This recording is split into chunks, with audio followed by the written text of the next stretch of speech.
Shalom, orang-orang terbahagia di dunia. Full Gospel Businessman Fellowship International atau FGB MFI adalah sebuah organisasi yang didirikan oleh Demos Zakarian pada tahun 1952 untuk menjangkau orang-orang agar kembali kepada keluarga, bisnis, karir, dan Tuhan. Ladies and gentlemen, nothing could give me greater pleasure than to be able to pay tribute to you, the members of the Full Gospel Businessmen's Fellowship. You have become the largest layman's organization in the world. I want you to know how much we really appreciate you. You're very special because the work that you're doing in the chapter, the testimonies you're giving. I'm Mario Garcia Olvera. I'm the international president of the Full Gospel Businessmen Fellowship International. As a businessman, I have a lot of good things around my life right now. I'm trying to share that with you, and I want to welcome you to the fellowship and ask you to be part of this great fellowship. FGB MFI Indonesia dimulai tahun 1976 dan berkembang hingga berbagai kota di Indonesia dan telah banyak memberkati keluarga. Saya Ardian Kristanto menyambut kedatangan Anda di dalam wadah ini. Anda akan bertemu dengan begitu banyak para pengusaha di Indonesia yang memiliki integritas yang tinggi. Kiranya melalui wadah ini, kehidupan Anda, kehidupan keluarga, bisnis, dan pelayanan Anda bisa menjadi berkat bagi begitu banyak orang yang membutuhkan. Ladies of the Fellowship adalah wadah kaum wanita di bawah naungan FGB MFI. Ayo para FGB Men, ajak istrimu untuk bergabung bersama-sama di wadah Ladies of the Fellowship atau LOF. Di wadah ini kita seperti masuk ke dalam sebuah bengkel. Kita di dalam dipoles, diperbaiki, dipulihkan sehingga ketika kita siap untuk pergi, siap untuk melayani, dan siap memberi dampak bagi bangsa dan negara ini. FGB MFI merupakan organisasi yang sangat tepat buat kita semua para pengusaha muda. Baik Anda yang datang dari kalangan profesional maupun entrepreneur, dengan memiliki lebih dari 8.000 member pengusaha di seluruh Indonesia maupun 80.000 para pengusaha member yang tersebar di lebih dari 130 negara di seluruh dunia. Anda dapat memperluas network Anda di dalam dunia bisnis melalui wadah ini. Menampingi perjalanan organisasi ini dengan kesaksian pria-pria dan wanita yang memberikan inspirasi bagi kehidupan masa kini. Di MFI Indonesia berpartner dengan pertama Palang Merah Indonesia mengadakan donor darah secara rutin.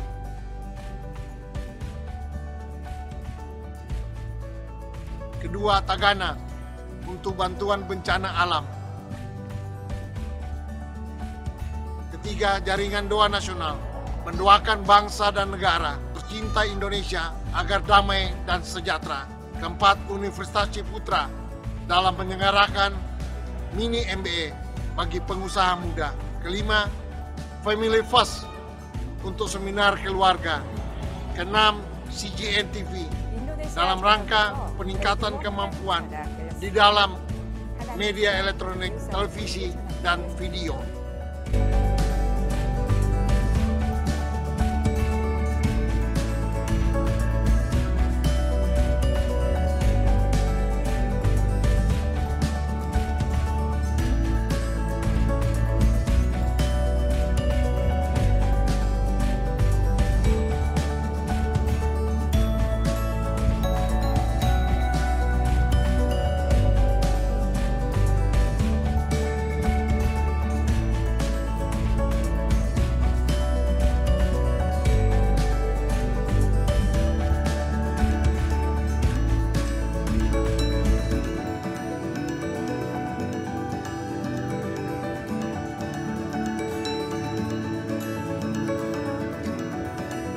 Informasi selengkapnya kunjungi website kami.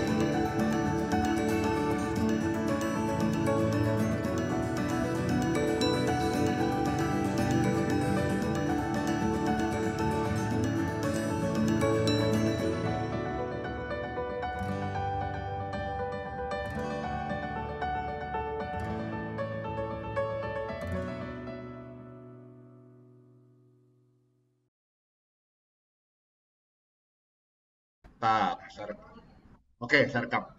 Saya ulang lagi. Jadi sebenarnya Tuhan tuh begitu baiknya sehingga akhirnya dia tuh sudah memberitahukan nih rencananya sampai akhir zaman itu, sampai kedatangan dia kedua kali itu ternyata tertulis loh di Alkitab. Saya belajar itu saya sampai kaget setengah mati.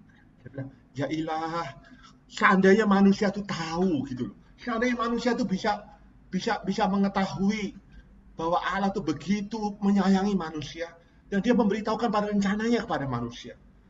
Loh, saya itu pernah tanya sama Tuhan, adakah contohnya di Alkitab bahwa Allah itu, bahwa Engkau tuh pernah berbicara kepada manusia, memberitahukan rahasia-rahasia masa depannya? Wah, ada banyak ternyata. Misalnya contohnya pada waktu waktu Tuhan bicara kepada Abraham, dia bisa kasih tahu loh kepada Abraham, Bram, nanti ya keturunan kamu tuh 400 tahun akan menjadi budak. Sampai kaget. Kok Abraham bisa tahu ya? Kok bisa siap ya? Dengan cerita begitu. Daniel juga dikasih tahu pada waktu orang mau tahu. Kalau orang mencari tahu wajahnya, ingin tahu apa yang terjadi. Tapi dengan motivasi yang murni. Bukan motivasi ingin jadi cenayang atau ingin mengkadari Tuhan atau kita mau mencari keuntungan diri sendiri. Saya kira Tuhan itu pasti akan kasih tahu kok kepada manusia. Ya. Lalu gitu kemudian, jadi gimana dong? Ini saya kasih tahu ini ya saudara ya, saya kasih tahu teman-teman, saya kasih tahu bagaimana cara baca Alkitab. Karena saya yakin apa yang saya kasih tahu sekarang ini mungkin teman-teman akan mendapatkan hal yang berbeda dari saya. Saya cuma kasih tahu aja apa yang saya tahu. Nanti teman-teman bisa baca sendiri. Lalu coba buktikan. Apakah resep ataupun yang saya tahu ini benar atau tidak. Saya udah buktikan ini. Saya awalnya juga, masa sih gitu. Terus saya coba dalam beberapa tahun, saya ngobrol sama pendeta saya. Waktu itu pendeta saya, Pastor Sulianto Liori. Saya belum pindah ke gereja Mount Sharon, teman-teman. Saya masih gereja City Blessing, pecahan daripada Jimmy Toro, DC. Saya diskusi sama pendetanya. Gini ya, menurut kamu gimana? Gini. Ternyata ada loh tepat. Saya makin lama makin belajar, makin belajar. Oh, ternyata begini. Oke. Nah, jadi saudara, saya mau kasih tahu ada beberapa hal ya kalau kita mau ingin belajar tentang profesi. Ini sekalian saya ajarin ya, teman-teman, boleh ya? Saya ajarin bagaimana kita membaca nubuatan di dalam Alkitab. Nah, tahun ini saudara adalah tahun P Aleph dan akan berakhir pada tanggal 9 September 2021. Ya, saya ulangin lagi ya. Tahun baru Israel, Rosh Hoshana, akan dimulai tanggal 9 September 2021 sampai 25 September 2022. Kita akan memasuki tahun kedua dari satu dekade P. P itu adalah tahun 80. P artinya 80. Terus kemudian kalau kita ingat kata-kata P, ya. Jadi gini, abjad Ibrani itu ada abjadnya. 1 tuh Aleph, 2 tuh P, 3 tuh Gimel, 4 tuh Dalet, dan seterusnya. Jadi 8 itu adalah kata-kata P. Kalau saudara ingat kata-kata P, itu tuh tiba-tiba saudara pasti diingatkan oleh Allah, diingatkan oleh Roh Kudus tentang apa yang ditulis Tuhan di Mazmur 119.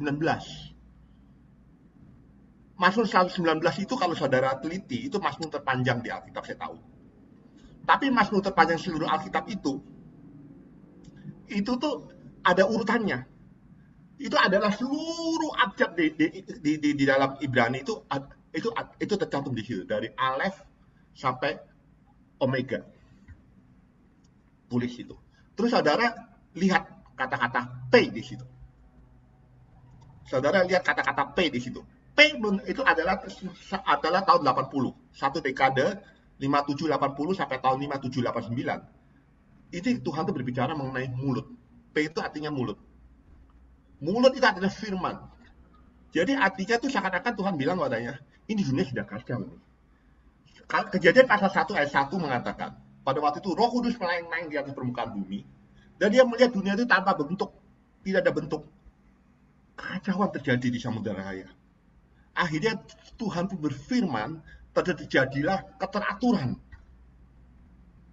Jadi, selama 1 dekade, dari tahun 2020 sampai tahun 2030, Tuhan tuh ingin bekerja sama dengan manusia, bersama-sama dengan Roh Kudus, untuk menciptakan keteraturan. P itu berbicara tentang mulut kita. Dan untuk menciptakan keteraturan, untuk bersama-sama dia untuk menciptakan keteraturan, itu berarti dia kata harus dimunikan dulu nih hati kita nih. Karena kalau kita tidak dimunikan hati kita, kalau kita tidak mengetahui hati daripada Allah, kita ini bisa ngawur loh. Kita bisa mengucapkan sesuatu yang bukannya menimbulkan keteraturan, tapi mengucapkan judgment, mengucapkan penghakiman. Lalu kita mulai mencibir, kita mulai menghakimi, kita mulai berkata-kata yang tidak benar. Akhirnya kita berkata-kata justru untuk distraction, kehancuran, bukan untuk kemuliaan daripada Allah. Kita lihat ya, kita lihat ya di sini ya, P ya. Kita lihat di sini P di Mazmur 119.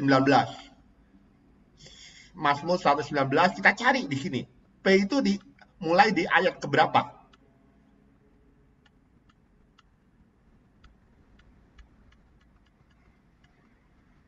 Kita sama-sama belajar ya teman-teman ya. Nah, saya lihat di sini ya, saya ulang lagi ya dari ayat 1 ya. Saudara bisa baca nggak? Bisa kan? Bisa kelihatan kan? Lihat ya. Mazmur 119 ayat 1 dimulai dari kata Alef. Betul ya? Alef kan? Lalu ayat 19 dimulai dari kata Bet. Ayat 17 dimulai dari kata Gimel. Ya. Terus kita cari nih. Itu dimulai di ayat berapa? Gimel, Dalet, He, Vav, Ayin, Het, Tet, Yod, Kaf, Lamet, Mem, Nun, Samek, Ayin sudah lewat ya, tahun Ayin. Nah, tahun P, dekade P.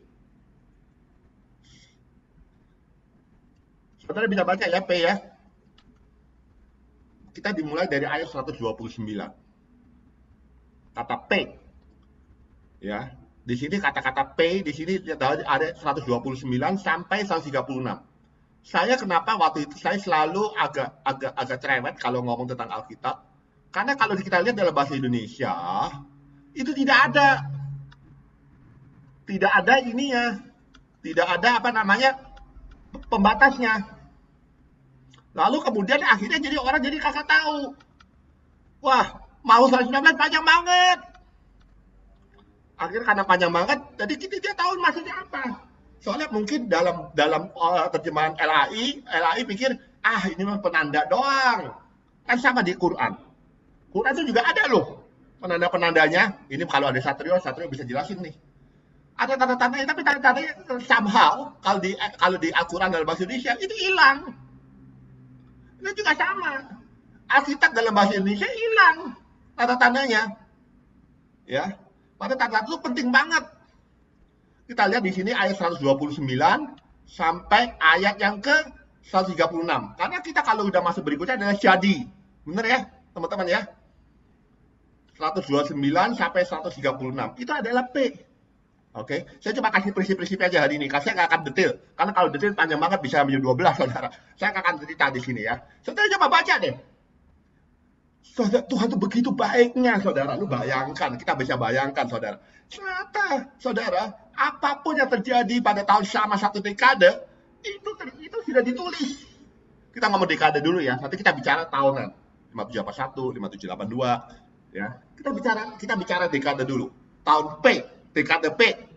Itu jadi 120 sampai 136. Saudara dilihat di sini. Nah, ini adalah tahun di mana kita harus bersaksi. Dan saksi kita harus inline dengan apa yang Tuhan inginkan. You see that? Apa saudara lihat di situ?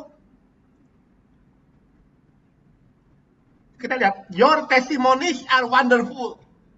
Karena itu my soul, karena jiwaku menimpanya.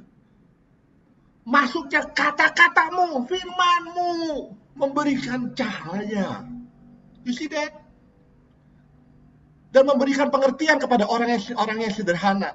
Saya membuka mulut saya. P itu berarti mulut. Kita membuka P, mulut kita. Supaya kita bisa tahu apa yang kita harus ucapkan. Karena saya rindu kepada perintah-perintahmu. Dan kita bisa menangkap nuansa di sini, di mana pada waktu itu Tuhan hendak menegakkan keadilannya. Jadi katakan, berbelas kasihanlah kepadaku, ya Allah, lihatlah kepadaku. Seperti engkau biasa lakukan pada orang yang mencintai namamu. Berarti apa?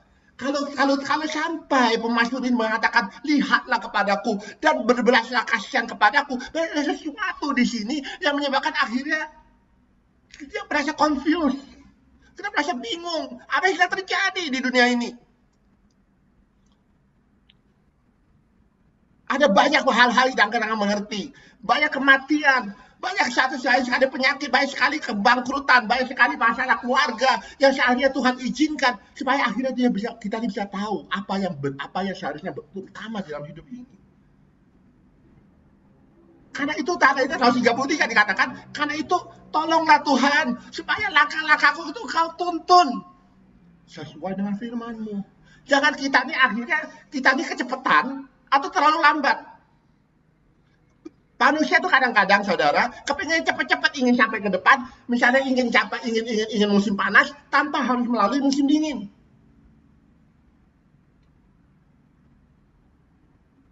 Bagaimana mungkin kita bisa melihat kemuliaan Allah kalau kita tidak melalui kematiannya? Dan pada waktu kita melangkah dengan Tuhan, maka dikatakan di sini, maka mungkin saja pelanggaran-pelanggaran itu akan peraturan-peraturan kita langgar. Karena itu let not your iniquity itu menguasai saya. Pada waktu itu mungkin kita akan dihina orang. Pada waktu tahun P kita akan melihat banyak sekali Tuhan itu mulai membedakan antara domba dan kambingnya. Jika dikatakan pada waktu itu akan ada the oppression of man. Akan ada orang mulai menghina kita. Lihatlah orang Kristen itu bangkrut buktinya. Lihatlah orang jahat itu buktinya makmur. Kamu lihat orang baik itu mati kok. Kita harus tahu tuh, saudara. Prinsip-prinsip Allah. Tuh kita harus minta pada Tuhan untuk mengajarkan pada kita ketetapan-ketetapannya supaya akhirnya belas kasihan wajahnya itu bersinar di kita, saudara. Dan dia itu mengajarkan kita pada perintah-perintah ini penting, saudara. Karena selama ini kita tanpa sadar kita akhirnya mempunyai paradigma sendiri. Kita menganggap kita mengetahui firman kebenaran. Padahal yang kita dengar adalah firman dari hamba Tuhan. Kita dengar dari teman-teman kita nggak mau belajar Alkitab sendiri, saudara. Dan pada waktu itu, akhirnya saudara kita rugi. Karena itu kita akan melihat, saudara. Pada waktu itu kita tanpa sadar kita akan menangis. Saya itu juga kadang-kadang juga sedih, saudara. Kita menangis. Karena Tuhan pada waktu itu mulai membuat satu perbedaan antara orang benar dan orang salah. Dan itu terjadi selama 10 tahun, saudara. Karena tahun P adalah tahun di mana roh Tuhan mulai melayang-layang di atas permukaan bumi. Dan supaya firman-Nya itu untuk establish apa yang menjadi kerajaan Allah di muka bumi ini. Tuhan bilang bahwa dominasi daripada gereja sudah mulai berakhir. Aku kesini itu bukan untuk mendirikan gerejaku. Aku kesini bukan untuk mendirikan agamaku. Tapi aku kesini untuk mendirikan kerajaanku. Karena itu carilah dahulu kerajaanku dan kebenarannya. Maka semuanya akan ditambahkan kepadamu. Dan kita berbicara tentang kerajaan Allah. Sudah lama orang Kristen itu berbicara tentang agama, tapi lupa bahwa Allah datang tidak establish agama. Tapi Tuhan establish kerajaannya. Dan we have to learn. Kita harus belajar. How? Oke. Saudara. Lalu kemudian Tuhan tuh kayak benar-benar seperti orang bapak. Dia menuntut kita step by step. Jadi kita ngomong order my steps. Dia menunjukkan step by step setahun demi setahun, saudara. Tuhan kasih waktu setahun, saudara. Tuhan kasih waktu setahun. demi setahun, sampai akhirnya kita bisa melalui semua ini dan kita akhirnya bisa menguasai mulut kita. Itu yang tujuan utama sampai tahun 5790 nanti pada tahun 2030. Tuhan tuh ingin, Tuhan, aku tuh berada di tengah-tengah bangsa yang najis mulut. Karena itu kali. Oke, ambil batu bara. Sentuhkan kepada mulutnya. Dan kabarkanlah berita kepada orang-orang itu yang orang-orang yang najis mulutnya itu, supaya mereka mengetahui ketetapan. Itu kan yang dikatakan Tuhan kan. Saudara, perkataan kita itu menentukan ya. Your word, perkataanmu menentukan hidup matimu. Your words pada waktu tahun selama dekade ini, perkataan-perkataan kita bisa menentukan apakah kita selaras hidupnya dengan Allah atau kita menentang daripada Allah. Aleph tahun 5781 yang kita sedang lalui, itu adalah tahun di mana Tuhan sedang menerobos masuk, karena Aleph itu artinya adalah, simbolnya adalah tanduk sapi. Aleph adalah permulaan. Tuhan bilang, dengan mulutmu kita establish the beginning of my kingdom. So long, karena sudah sekian lama tuh manusia itu belajar mengenai kasih karunia dan meremehkan kasih karunia, sehingga akhirnya mereka jadi tidak takut lagi kepada Tuhan, tapi menyembah daripada orang dewa-dewa yang selama ini nenek moyang mereka tidak sembah. Apa itu, saudara? Uang, kekuasaan.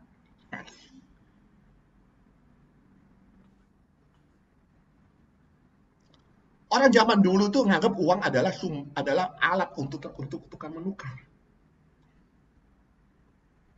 Tapi sekarang kita akhirnya menganggap apa?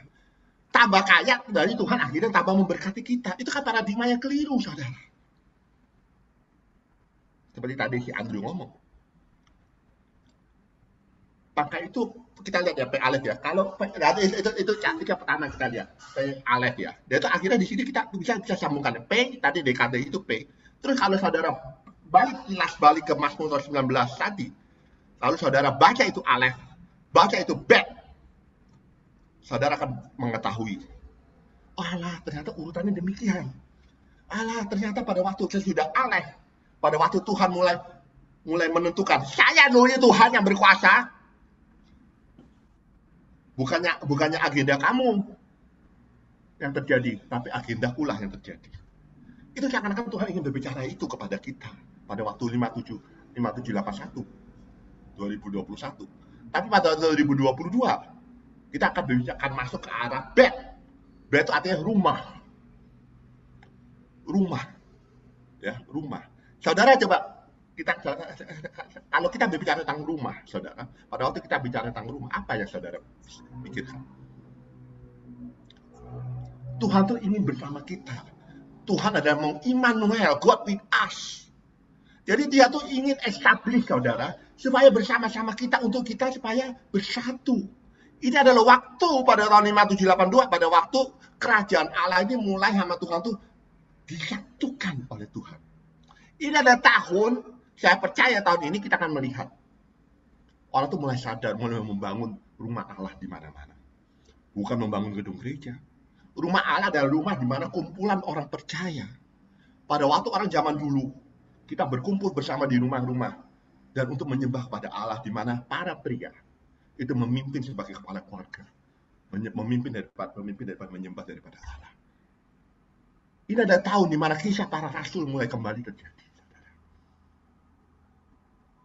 Tahun payback adalah tahun di mana Tuhan mulai menggunakan kuasa firman-Nya untuk establish rumahnya. Kalau Tuhan yang tidak menjaga rumah, maka sia-sialah kita hidup sampai malam. Itu yang kita belajar dari P dan B. Tapi saudara, ada lagi yang menarik, fakta adalah tanda-tanda lain yang menarik daripada kita belajar dalam penubuatan ini.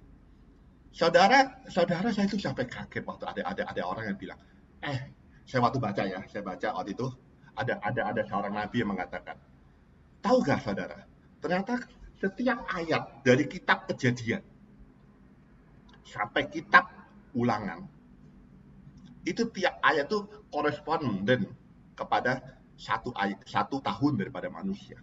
Jadi kalau saudara hitung 5.782 ayat dari Kejadian 1 ayat 1 sampai ayat yang ke 5.782, saudara akan menemukan ini. Saya tulis ya, saya lihat di sini ya.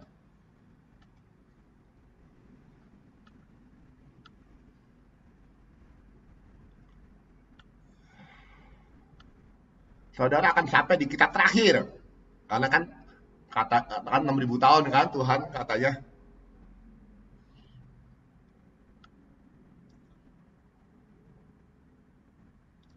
Nah, saudara lihat di sini. Ulangan pasal 32 ayat 24 adalah ayat ke 5.781 dari kitab Kejadian ayat 1. Saudara bisa baca di sini.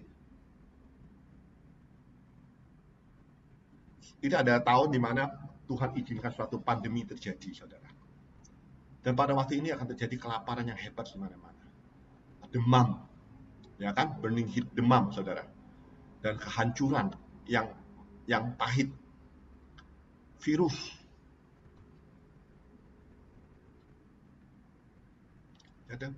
Dan pada tahun 5782, ini saya lebih ngeri lagi, saudara. Tahun 5782 adalah tahun di mana, ini kita kan namanya nubuat ya, saudara ya. Kita nggak akan tahu apa yang sebenarnya yang Tuhan inginkan sampai terjadi. Tapi kalau kita boleh mengira-ngira, saudara. Ini belum selesai, saudara. Pandemi ini belum selesai. Karena pedang Tuhan sudah terhunus. Dan pedang itu tidak akan bisa kembali ke sarungnya, saudara. Sampai dia mencapai apa yang diinginkannya, yaitu keadilan. The day of the Lord, hari Tuhan, itulah hari di mana Tuhan sedang menghukum orang fasik. Seperti kita dibaca dari Yesaya pasal coba ya saya cari dulu. Yesaya pasal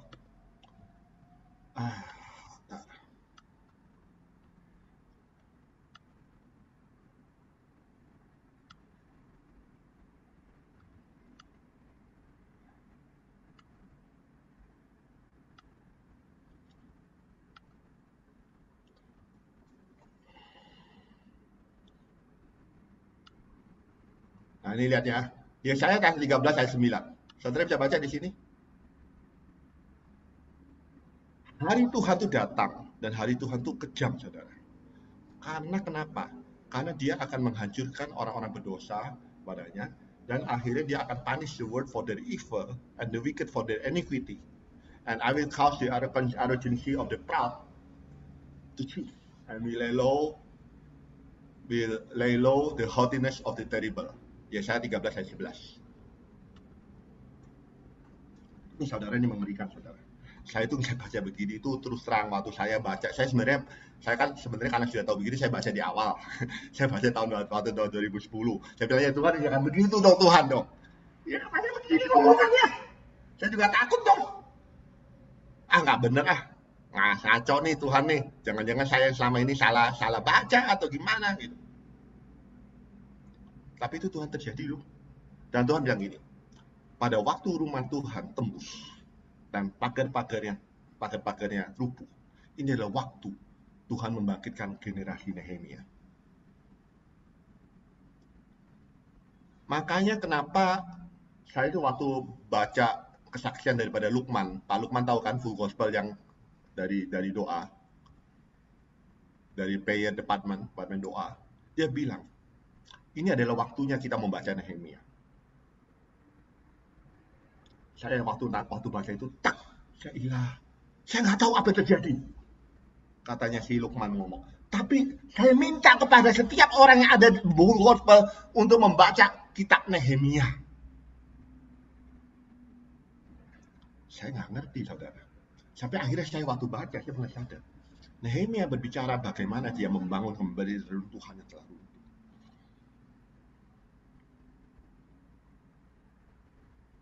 Saudara baca deh. Itu saudara pada waktu kalau saudara baca Yeremia pasal 3, saudara akan melihat bagaimana orang kaya dan orang miskin.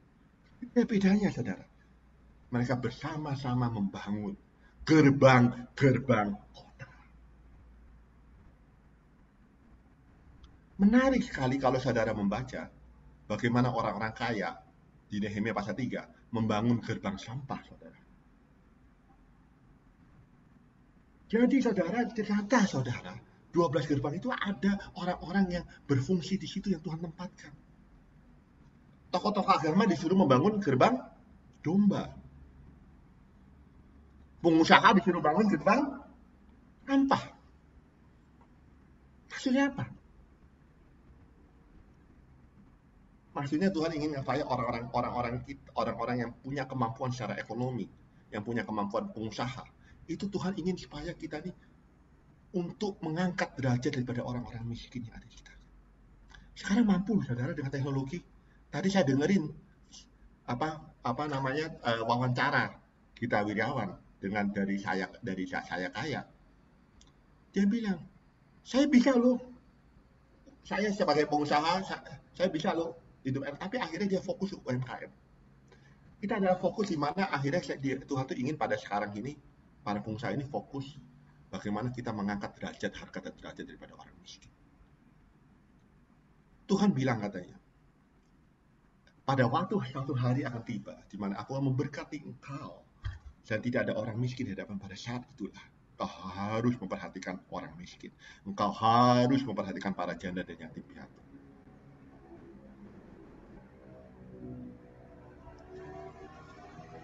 Dan rumah Allah itu hanya akan bisa tegak pada waktu setiap profesi,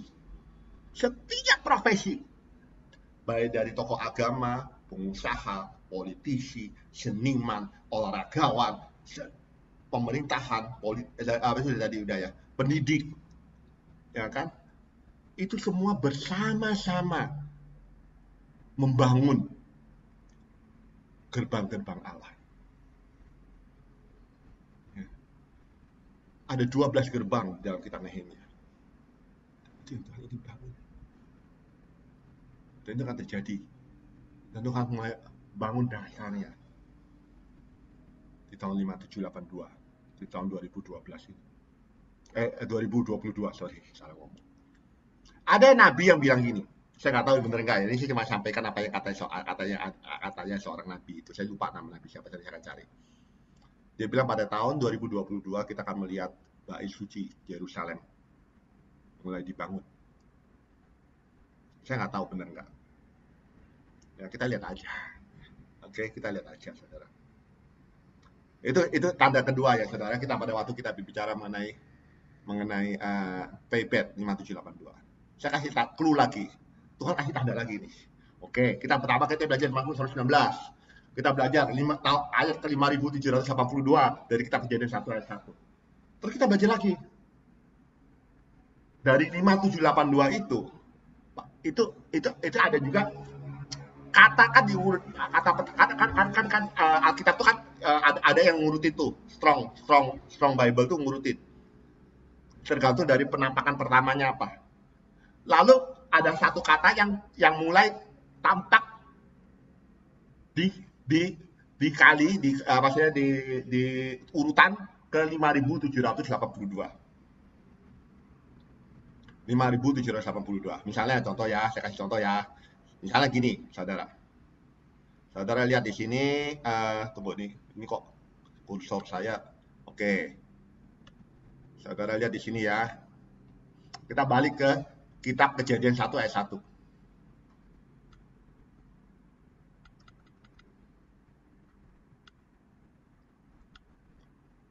Nah, kalau saudara di sini dibaca, saudara baca sana ya.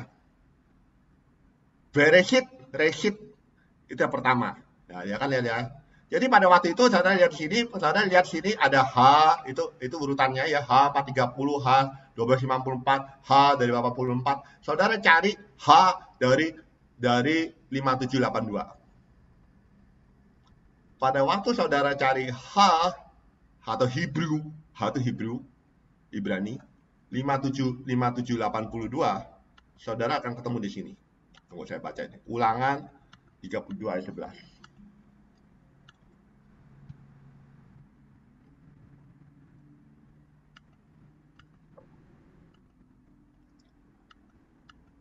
Nanti saudara bisa simpulkan sendiri ya. Ya kan kita sama-sama belajar. Nah, ini kan 5782 ya. Saudara bisa baca di sini. H5782. Nih. Udah? Ya kan? Ur. 5782 itu baca stir up. Ini adalah Tuhan di mana Tuhan mulai mengguncang dunia ini. Seperti Allah mengguncang zona nyaman kita, saudara. Tahun 5782 adalah tahun di mana Tuhan mulai awake, bangun anak, bangun umatku. Awake, oh Deborah. Dalam kitab Hakim-Hakim. Awake my people. I want you to fly over the storm. Bangunlah, Deborah. Bernubuatlah, bangkitlah, hai Barak.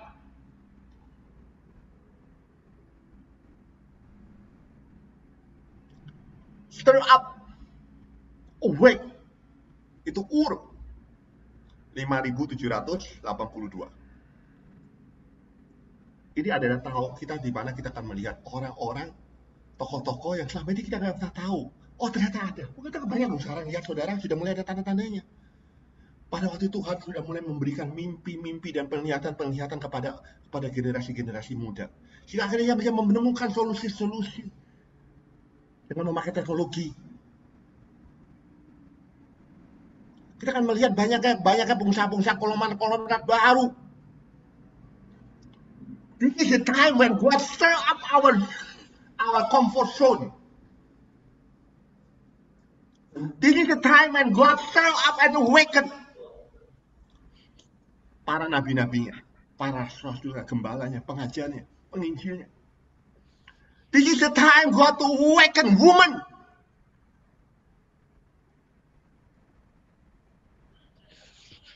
Karena selama ini kita umat telah melupakan panggilan sucinya. Ingat panggilan sucinya? Keturunanmu, hai wanita, akan menemukan kepala daripada si iblis.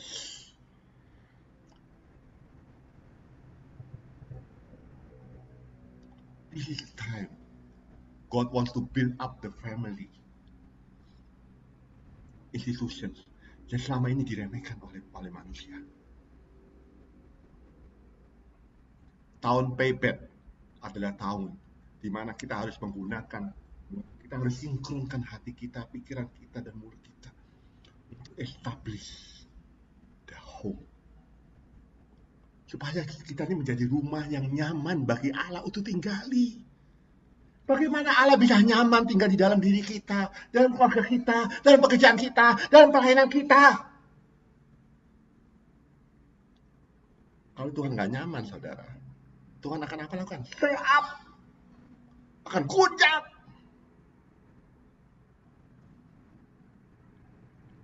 Once the sword has, pada waktu pedang itu telah terhunus, dia tidak akan kembali sia-sia, saudara.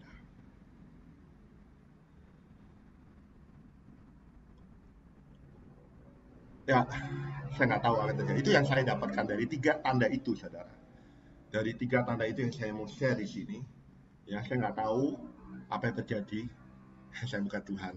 Saya cuma menyampaikan apa yang Roh Kudus sampaikan. Dan saya yakin benar. Kita sudah memasuki zaman akhir, saudara. Kita dari 5742 ke 6000 itu dekat banget, saudara. 218 tahun lagi sebelum kita mencapai kiamat. Dan itu sudah sangat dekat. Oke. Dan saya nggak tahu kiamat kapan terjadi, sampai antara 57 sekarang sampai tahun 6000. Tapi saudara masih ingat ada periode tribulation, ada periode antikristus di situ. Dan pada waktu saya lagi renungkan, pada waktu tahun PAL, pada tahun dimana kita harus mengheningkan, kita harus berdiam diri di hadapan Tuhan. Terus tiba-tiba, gak tahu kenapa ya, Roh Kudus ingatkan saya kitab Wahyu. Saudara sadar gak? Pada waktu itu, pada waktu sangkakala ada materai ke-7 kalau nggak salah, dibuka, terjadilah sunyi senyap di surga selama 30 menit lamanya. Kita baca ya. Nanti kita lihat 30 menit waktu Tuhan tuh berapa tahun. Saudara hitung, kalau 1 hari Tuhan sama dengan 1000 tahun manusia, berarti 30 menit Tuhan sama dengan berapa tahun manusia? Saya pernah hitung, saudara. 20 tahun. Kita lihat ya.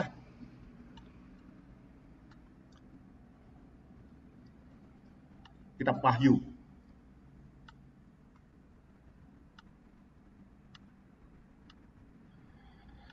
Tunggu saya. Nah, ini kan mulai Tuhan buka materai ya. Wahyu pasal 6 kan Tuhan mulai buka materai. Kita lihat materai yang ke-7.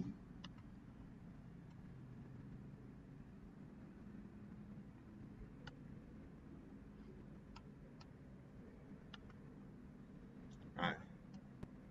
Saudara baca Wahyu pasal 8 ayat 1. Pada waktu dia membuka materai ke-7, terjadilah sunyi senyap di surga selama setengah jam. Betul ya saudara ya?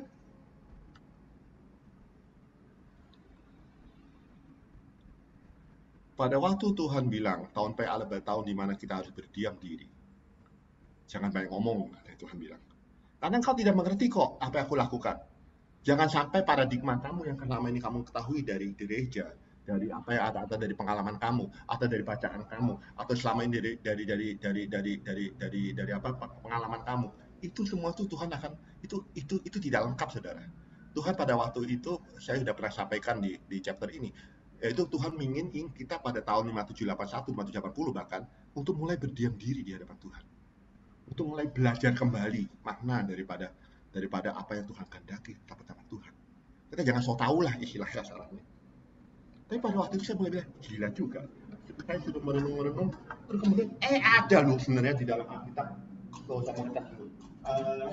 kata-kata berdiam diri di hadapan Tuhan yang dari Wahyu pasal 8 ayat 1 itu. Kalau itu benar, saudara, berarti kalau gitu, kalau kita tahun suruh kita berdiam diri ada tahun 5780, berarti adalah tahun Tuhan ingin mengajarkan tetapannya sampai tahun 2800, selama 20 tahun. Berarti itu sampai tahun 20 tahun dari 2040, saya nggak tahu apa terjadi. Kenapa Tuhan minta manusia ini untuk tenang, untuk berdiam diri di hadapan Tuhan selama 20 tahun, don't understand. Tapi saya tahu adalah di Alkitab menulis adalah tahun di mana Tuhan mendengarkan doa-doa daripada orang-orang kudusnya. Saudara lihat ya, saya buktikan di sini. Saudara lihat di sini. Pada waktu itu dan malaikat-malaikat sudah bersiap-siap diri nih di hadapan Tuhan nih dengan trompet sangkakalanya untuk memperingati bumi. Tapi di sana lihat di sini ada sensor emas, dupa emas, banyak asap. Ini adalah doa-doa orang kudus.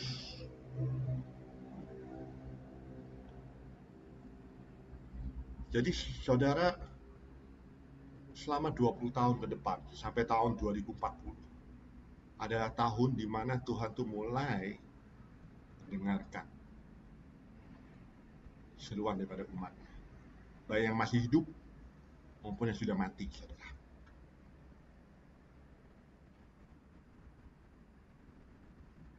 Ada banyak ketidakadilan, saudara. Banyak kematian yang tidak dimengerti, tidak dipahami. Kematian orang-orang yang dijolimi, saudara. Peristiwa demi peristiwa ketidakadilan dimanapun juga terjadi. Dan pada waktu itu sama 20 tahun Tuhan ingin dengarkan mereka. Dan asap dupa itu menutupi seluruh bait Allah. Dan itu Tuhan bilang, tahan. Jangan engkau tiup sangkakala itu sampai aku selesai mendengarkan doa orang-orang. Saya tuh ngeri loh, saudara, benar-benar ngeri. Karena artinya, saudara, pada tahun 20 tahun ke depan, kita akan berhadapan dengan sangkakala pertama. Dan sangkakala pertama adalah bencana ekologis. Bencana di mana kita akan melihat pertumbuhan ganggang laut berwarna merah yang bertumbuh banyak sekali di dunia. Sehingga laut itu menjadi merah seperti darah. Itu sangkakala pertama loh, saudara. Sepertiga daripada binatang laut akan mati. Sepertiga daripada pelayaran akan berhenti. Pada waktu itu terjadi. Tapi yang saya tahu, Tuhan tuh kadang-kadang nggak fik-fik banget gitu. Karena kalau saudara hitung tuh, Tuhan nggak fik-fik banget. Itu tergantung daripada manusia. Makanya kan Tuhan selalu ngomong, adapun hari dan waktunya, tidak ada yang tahu kecuali Bapa. Pada waktu Daniel menanyakan pada Tuhan, Tuhan, waktunya sudah up Tuhan. Tuhan akan menebus bangsa Israel, akan kembali dari Babilonia, kembali ke Yerusalem. Sesuai dengan nubuatan Nabi Yeremia, 70 tahun sudah selesai. Tapi apa yang Tuhan jawab? Tuhan mengirimkan malaikat, Tuhan ngomong apa pada Daniel? Tambah 7 tahun lagi, saudara. What? Daniel sampai kaget loh. Loh, saya juga kaget, saudara. 7 tahun lagi. Jadi kita nggak bisa tebak-tebakan sama Tuhan. Saya belajar ini, saya nggak bisa tebak-tebakan sama Tuhan. Pada waktu Tuhan sudah menetapkan kepada Daud, Tuhan akan menetapkan 3 hari wabah di Yerusalem. Pada waktu dia mulai mengadakan sensus penduduk. Tapi yang terjadi apa? Tuhan hanya menjalankan wabah itu hanya 2 hari. Jadi Tuhan itu bisa perpanjang, perpendek, itu suka-sukanya dia, saudara. Jadi saya kalau ditanya sama saya tebak-tebakan, saya nggak bisa pasti, saya bukan cenayang, saudara, saya bukan dukun. Dan saya nggak tahu. Orang Yesus saja juga nggak tahu. Itu adalah hak prerogatif daripada Allah. Ya. Jadi, saudara, saya encourage di sini, teman-teman di sini mulai baca Mazmur. Kalau makanya saya bilang tadi, tolong dibaca Alkitab bahasa Inggris. Saya bukannya sok-sok bahasa Inggris gitu, sok kemintar gitu ya. Kagak, saudara. Tapi masalahnya bahasa Indonesia itu kagak ada batasan itu. Alef, bet, Gmail, alet. Kalau ada sih saya nggak apa-apa, baca aja. Kan kagak ada masalahnya. Lalu gimana saudara bisa belajar apa yang terjadi pada tahun 57 pada hari-hari Tuhan kalau batasan itu hilang?